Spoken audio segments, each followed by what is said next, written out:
Welcome, everyone.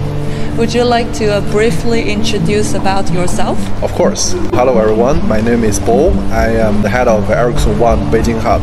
Ericsson ONE is an organization within Ericsson that is an internal incubator, and we work a lot on incubating new business opportunities into real business for Ericsson in the future. So that's basically what we do. A lot of companies are trying to do internal innovation nowadays by using digital tools and to restructure their teams.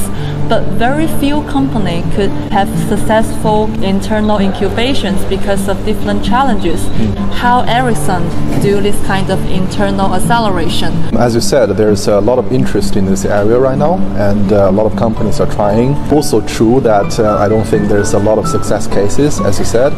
I think it's a lot of different aspects and different contributing factor to this situation that we are in right now. One thing that I want to highlight, and why I believe that we are on the right track of making it and trying to make it successful as well, is how the company from the executive level really value this approach, and the fact that they really need to actually invest quite a lot of resources and fundings and attentions and support into making this happen. We got the funding to actually build the team that is enabling the innovation, which is Ericsson ONE. We also have systematic funding from the company on investing in these new ideas and new products that we identify from within the company and build them into a mature business. And we have clearly defined process and criteria and targets that need to achieve in different stages to basically build a healthy pipeline and funnel of products, so that we can basically catch the unicorn, catch the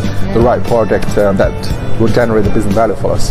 What kind of resource would Ericsson ONE provide to the employees when they go through the entrepreneur journey? First and initial, and this is one of the attractive part of it, is the funding.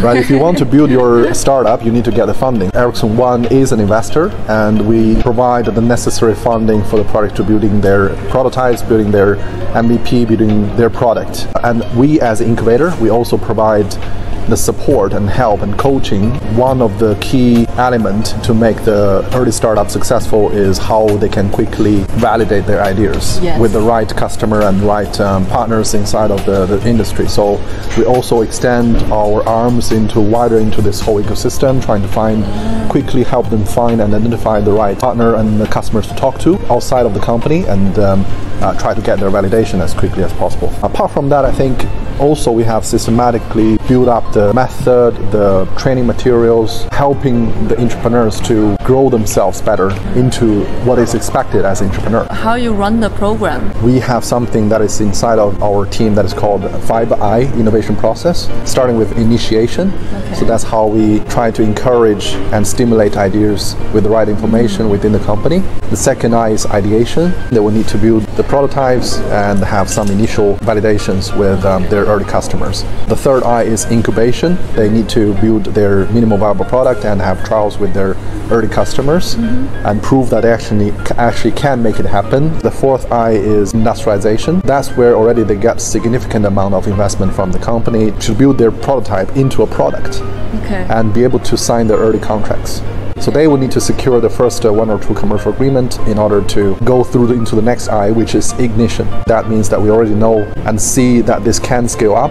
It's ready to graduate from Ericsson ONE. How many startups have been invested by you? And throughout all these different stages, we are close to making 200 investment decisions. Okay, that's a lot. That's a lot. We had 2,000 plus ideas submitted and shared with us. From internally from Ericsson employee, and throughout this screening right now 4 of them are in the latest stage. Wow, I think the whole process is actually the key, because you could see a lot of companies invest large money into R&D, but you invest the money into the people. What are the focus areas?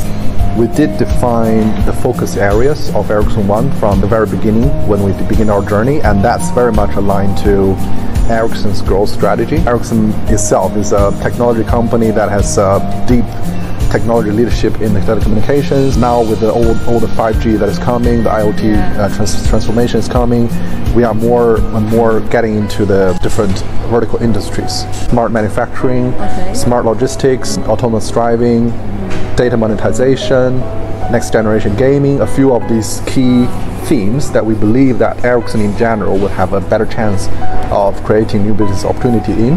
Apart from that, what we call focus areas, we have other two. One is core business. If there's a radically different way of doing our existing business better, meaning the telecommunications, we also take it in, incubate it up to a stage where we believe it can sustain. And then, of course, eventually it makes much more sense for these type of products to be going into existing business product lines. And the other category is called explorative. That means it's non-Ericsson core business, is also not in the focus area that we defined, but we believe there's a future of this idea. But very likely that these kind of products will spin off eventually. So far, have you seen any interesting projects? Firstly, all products are interesting. That's the spirit and attitude, right? I think that's part of our role as well, to take a supporting role, but also an encouraging role to nurture these ideas. So one example, Ericsson now is moving into how we can provide network services and solutions into a new category of customer, which is enterprises. One of the product that has gone into late stage is almost like disrupt ourselves a little bit on how we can provide network solutions and products to enterprise in a much more cost-efficient way, much easy to use, easy to integrate, and talked about autonomous driving. One of the late-stage product we have right now is how we can provide a platform that is better connecting the vehicles in a low latency manner so that we can better predict the potential risk and accidents on roads to reduce the chances of accidents happening. One interesting product that is also from our Silicon Valley hub about how we can create a platform to enable better 3D communication among people in different places. And that can be plugged into many different applications such as gaming, medical, social, a lot of different scenarios which require even more interactive type of communication. Very impressive. What are the characteristics of those successful teams? Yeah, some basic traits of entrepreneur, like open to suggestions, good communication, persistent, especially, and have a strong motivation. But also, if you talk about teams, I think very important that they have a diverse team from the beginning. Most of the time, if it is only an engineer-driven team, it's very hard for them to succeed. They will need to be open to welcoming different competencies into the teams. People from sales, from solution, from customer engagement. They will need to absorb and start building their team into more diverse backgrounds to be able to make it much longer into the journey. We do need to have people with more preference on risk-taking and forward-looking, searching for new opportunities. What are the challenges? Many of the entrepreneurs actually want to have a better career path and have the chance to do something different and make something different. That's a good incentive for many of our entrepreneurs to work on Ericsson ONE products. But that's sometimes not enough.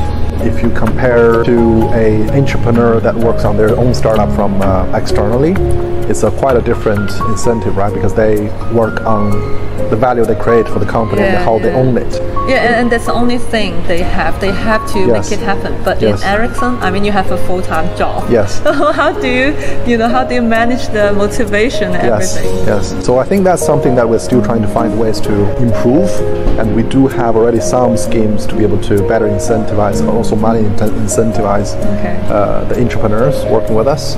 Do you have any suggestion for people who want to make a difference and want to create something new, and they also working at Ericsson? I always say this, it's rare to have this opportunity within a big corporate. You don't see this kind of opportunity from many other organizations. That's so true. Yeah, it's rare. If you believe you are the type of person that wants to take a hold and control of your own future, I think this is one of the best chances you can actually get. This is a chance to shape your career in a much different way. There's a Chinese phrase I usually use, 树挪死，人挪活. And I think that's very true, right? Embrace changing. Yeah, embrace changing. Yes, exactly. That's the attitude that everyone should have. Thank you very much for joining us. Thank you so much for sharing with us about Ericsson.